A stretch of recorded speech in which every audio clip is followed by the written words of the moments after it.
റസൂലുള്ളാഹി സ്വല്ലല്ലാഹു അലൈഹി വസല്ലം തങ്ങൾ പറയുന്നു, അത്തരത്തിലുള്ളതാകുന്ന ഉലമാക്കളെ മരിപ്പിക്കലിലൂടെയാണ് ഇൽമിനെ ലോകത്ത് നിന്ന് ഉയർത്തപ്പെടുക.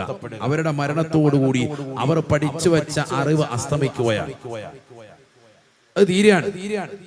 ഒരു വലിയ ആലിം, ആ ആലിമിനോളം എങ്ങനെ വന്നാലും എത്തൂല അവരുടെ ശിഷ്യന്മാർ, ഒരു നിലയ്ക്കും എത്തൂല.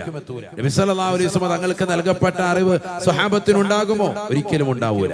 സ്വഹാബത്തിന് കിട്ടിയ അറിവ് ശേഷം വന്ന താബിഈകൾക്ക് അത്ര തന്നെ ഉണ്ടാകുമോ? ഒരിക്കലും ഉണ്ടാവുകയില്ല. എത്ര വലിയ അടുത്ത ശിഷ്യനായിരുന്നാൽ പോലും പൂർണ്ണതയിലേക്ക് എത്തുകയില്ല എന്നാണ് ഞാൻ പറഞ്ഞതിന്റെ അർത്ഥം. അപ്പൊ ഓരോ ആലിമീങ്ങൾ മരിക്കുമ്പോൾ മനസ്സിലാക്കണം, അവരിൽ നിക്ഷിപ്തമായ ഒരുപാട് അറിവിന്റെ സാഗരങ്ങൾ അതോടുകൂടി ഇല്ലാതാവുകയാണ്. പുതിയ തലമുറയിലെ ഉലമാക്കൾക്ക് പഴയ തലമുറയിലെ ഉലമാക്കളുടെ അത്ര അറിവുണ്ടാവൂല എന്ന് ഈ ഹദീസ് തന്നെ വ്യക്തമാണ്, സുവ്യക്തമാണ്. അത്രയേറെ ആഴത്തിലുള്ള പഠനങ്ങളും ഉണ്ടാവൂല. അല്ലാഹു നമുക്കൊക്കെ നാഫിയായ ഇൽമു നൽകി അനുഗ്രഹിക്കട്ടെ.